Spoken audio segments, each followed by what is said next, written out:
Picture a rally endurance-inspired scavenger hunt that crosses the state of Missouri, pitting you against horrible river rock, mud, hill climbs, and more.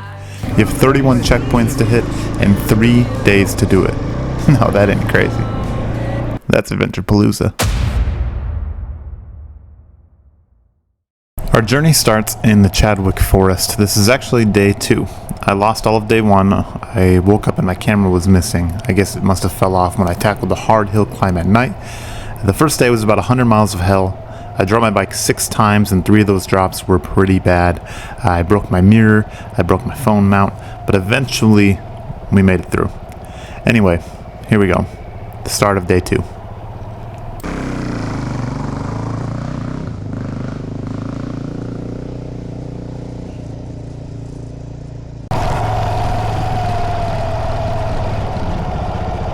So on this trip I hit all of the advanced sections that I could, but at this point in the ride, being day 2, I had already wasted a ton of hours looking for that aforementioned camera. Frankly, I lost both my cameras. I carried 2 with me and I lost both of them. I found one, but I couldn't find the other. But at this point I'm already running really behind, so I'm just trying to hustle through these checkpoints.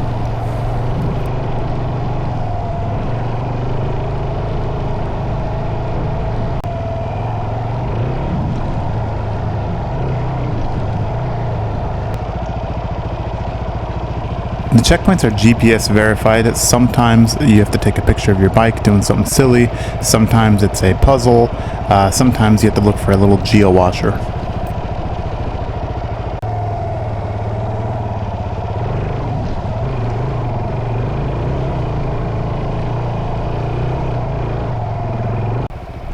So I was doing pretty well until I took a wrong turn on the wrong trail.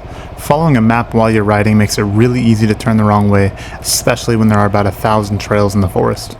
For a time it looked like I was going the right way, but after a while it became clear that I was on a trail in the middle of the woods. So in an effort to get back on track, I ended up bushwhacking through the trees, dragging my bike uphill through densely packed thickets, and trying to get back on trail. It was a loss of about an hour and a whole ton of effort.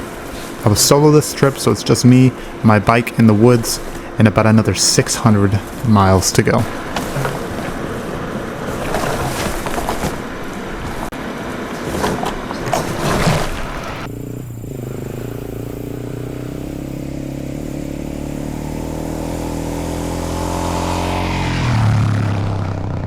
After the debacle that was the Chadwick Forest, it was time to head to checkpoint 11. This one was a lot easier to get to, mostly double track, nothing too challenging, and we made decent time.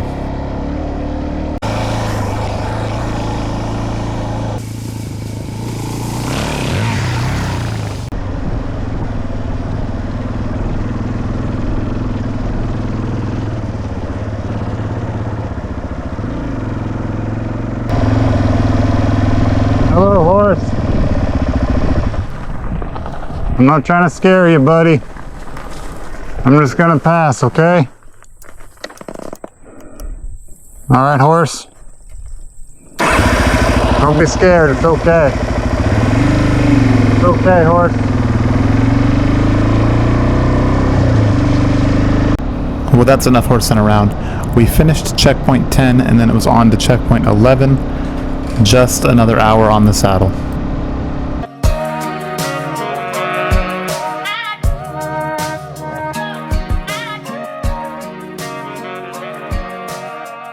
One of the coolest things about this ride is that it seemed to be about 60% off-road.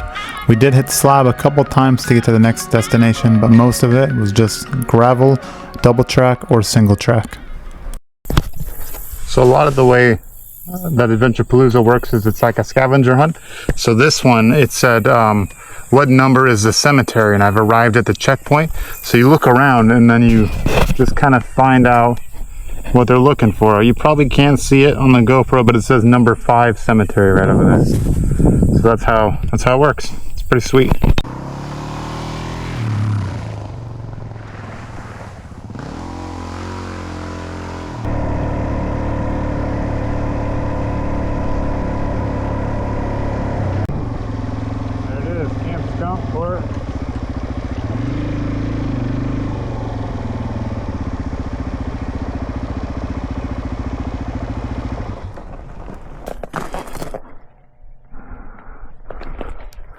Hey, buddy. You want some pets? Hey, little dog. Hi. That's a good dog. How are you, puppy? Oh, that's a good dog. I gotta get going, buddy. Oh, I know. You're telling me. See you later, dog. Alright, we're good.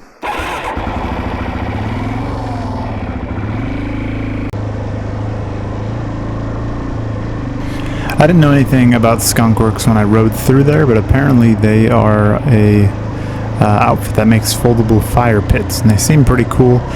I didn't get a chance to meet any of the guys who run it or own it or anything like that, but it seems like a pretty cool product, so if you're into that kind of thing, look them up.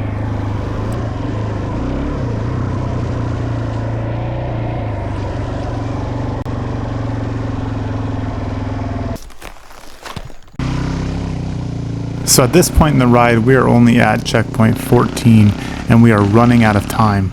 We really need to hustle. Who even knows if we're going to make it to checkpoint 31?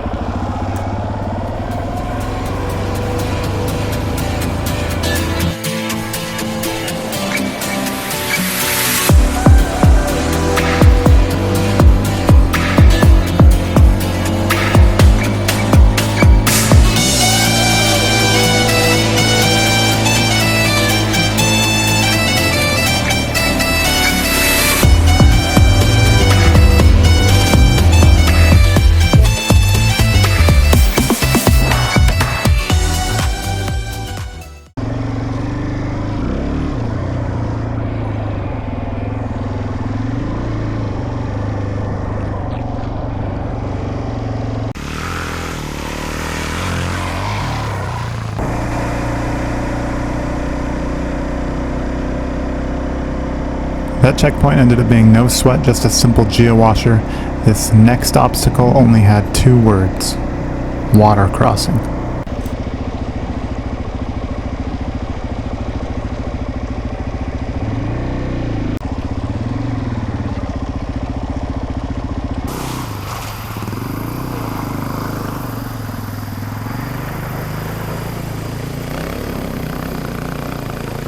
Now I want everybody to know that at this point in the ride, the only reason why I had water in my boots is because I had to come back for the camera.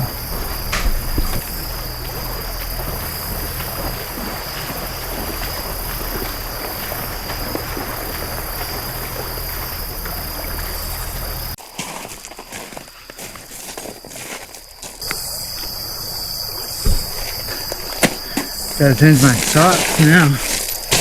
Frickin' heck.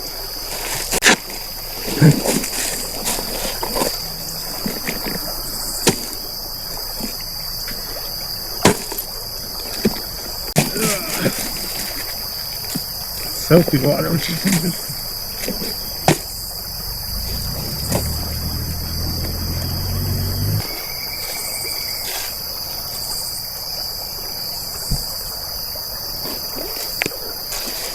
There's actually those 2. That's camping. You guys didn't see the first one because I rolled into the campsite after dark. And then I just ended up meeting with some other guys that are doing Adventure Palooza. And they were gracious enough to let me stay in their campsite. So, but tonight, it's not happening. And I don't want to ride on with wet boots and sore feet. I'll just get a good night's sleep and tackle it in the morning. Ultimately, I decided against setting up camp. So I've decided I've got too many miles to do, so I'm just going to push through the dark again. Don't really want to do that, but that's what's happened. So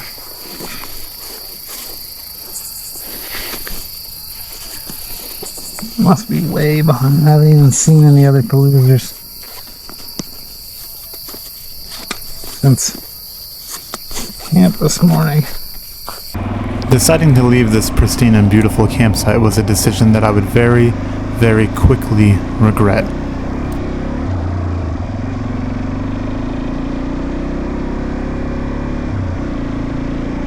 Well, darkness came quickly, but I still had my maps.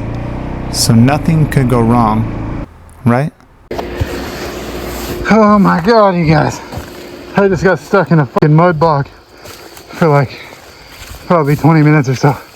But I'm by myself, unsupported. I followed a GPS track, but I guess I didn't notice that there was a fucking mud bog.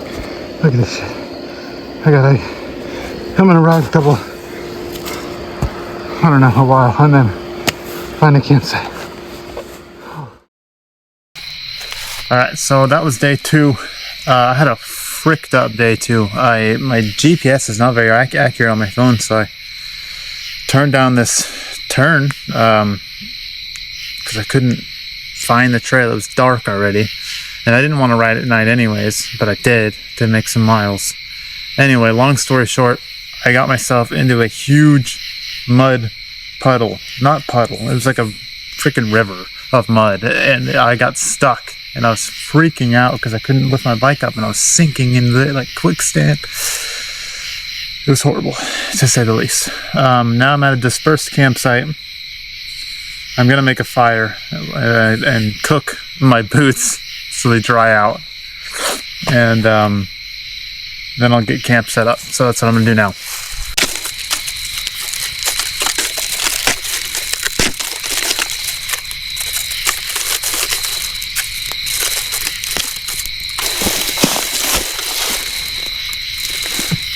Stick bugs on my backpack.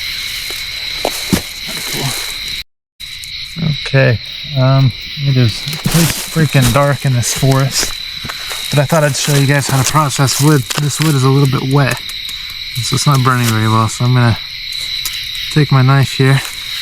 And then you just you put it about halfway and you beat it with the tip of your knife, and then it'll split that wood. And that inside is going to be real nice and dry.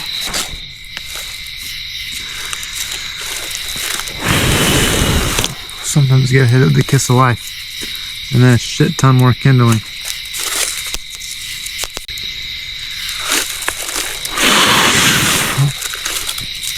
There we go. My eye.